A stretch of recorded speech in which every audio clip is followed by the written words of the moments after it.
gun. This is how you reload 243 with the Lee loading kit. 243. Take the empty case that's been fired through your rifle only, because otherwise the characteristics you have to full length resize it. So anyway, you take it there, put it on this little device here. It's just a piece of metal with a hole in it. Put that on there, and you want to pop that primer out, the empty one, the spent one.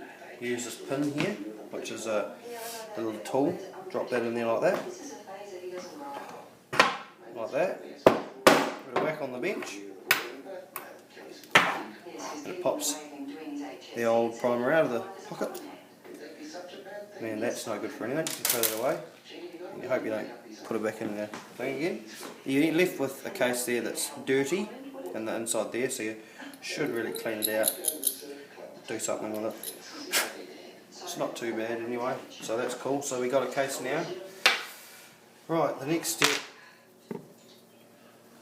is to use this device, which comes with the Lee loader. That there's for your bullet seeking depth, and that's the little hammer thing that they use.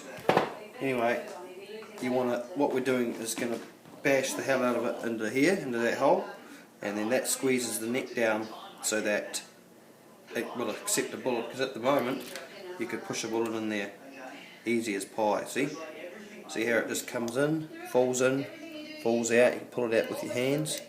It's too loose, so we need to, because it stretches when you fire it, it will stretch. So you pop that in there like that. Right, nice and flush. So it's like that. Right, now we want to put a new primer in. So we take our primers, large rifle, the standard rifle loads. This is the dangerous bit about the job. Should really use gloves, because these are an explosive. So you put this and this little tool here, right side up, okay, so the firing pin hits that side. So that's the anvil, goes down there like that. Take your case, which is bashed into the die here, which is all neck sized into there. Pop that on there like that, and you get your ram rod, and you ram the shit out of it. You don't really. Gently tap it and you'll feel it sink. Too much and it'll bloody blow your hand off probably. Just check to make sure it's flush. You should be able to feel it. It's just slightly recessed, which is good. Alright, now we can't do much more without taking this out of the die, otherwise you'll risk it blowing up in your hand. Put that in there like that, and that little metal thing again, and just, well, that come out easy. We normally give it a tap and it will just fall out. Alright, put that down there, put that one down there. Where do you need to size it? What? Where do you need to size it? I think it was. Anyway, what we're supposed to have done is, I forgot about that, but we're supposed to size it, but I've got some here that I've already sized, so I'll just make sure that they're the same. And I know they're not far off. I should use a micrometer, but I know that they're not far off. All those there have been trimmed to the right length. Alright, so we'll forget about that one. I'll show you what you would do if you remembered to do it. You put that in there like that, case, into this wee little thing here. You've got to buy this separately. That goes into there. Right, and you just give it a twist. Now see how it's not taking any metal off now? It means that that's the correct length. What it does, it just makes sure that the overall length of the case is not too long. If it's too long, it won't chamber in the rifle properly. But anyway, that's what should have happened, but I didn't do it. Anyway, so what we've got now is we've got a case, right, that's been neck sized with our little die. We've had the primer taken out, we've had a new primer put in. Brass is quite clean because I fire these off just like willy-nilly. So that's cool. So put that in there like that. Now we want to add some gunpowder. Now this is another important step. What you should do is match your projectiles, which are 87 grain projectiles. Right, that's what they look like. 87 grain. projectiles. That's what flies down the barrel and hurts when you get hit by it. Right, so that's what you should do is look at some load data on the back of here. So it's telling me here for the closest we can find on here is a 87 grain jacketed bullet with an 85 grain bullet with the gunpowder that I'm using.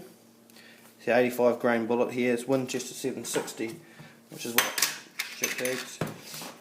what I got here. Winchester bull powder 760, 37.5 grains. Now it comes with a powder scoop, right? Which I'll show you.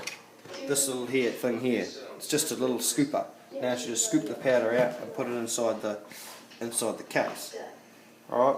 Problem is these are not very accurate, so you could get a couple of grains variance.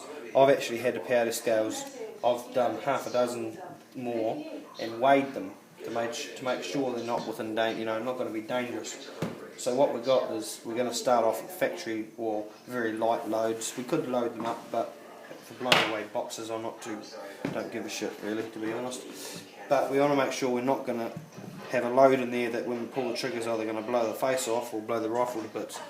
So I know that a scoop of this is fairly close to what the load data is. So you get a scoop of that, you level it off.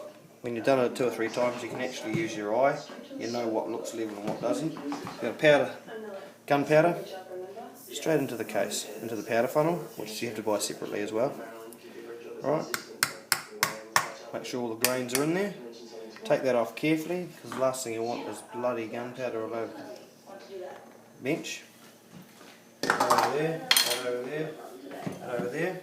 Alright, so now what we've got is one case, 1243 Winchester case, with a new primer, a size neck,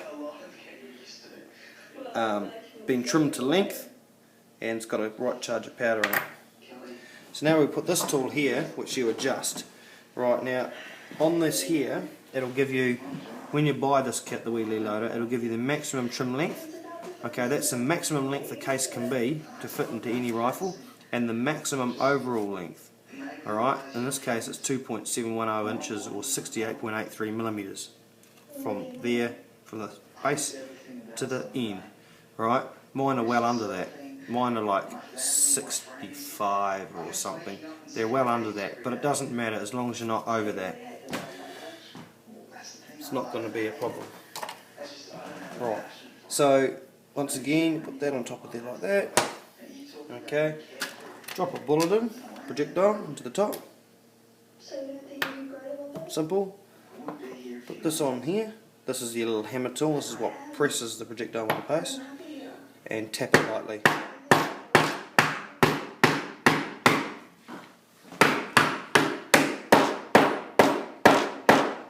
You make sure that's nice and fully home. And there you have one completed 243 Winchester round ready to be fired. So that's how you load ammunition with the Lee loader, and then once you've done a few rounds you can go out the range, and I'm knocking pine cones over at 30-40 metres with it at the moment, so I think it's accurate enough for me. You know, people can get all carried away with all the fancy loading bullshit and all that crap, but at the end of the day it's gunpowder, a primer, a size case and a projectile in it. So it doesn't matter where that projectile is to a point that you can start loading to, as long as you can produce reasonably accurate information. If you can't hit a 2-foot square frickin' deer, then you've got a problem, a major problem. So I do it because I enjoy making ammunition. Thanks for watching.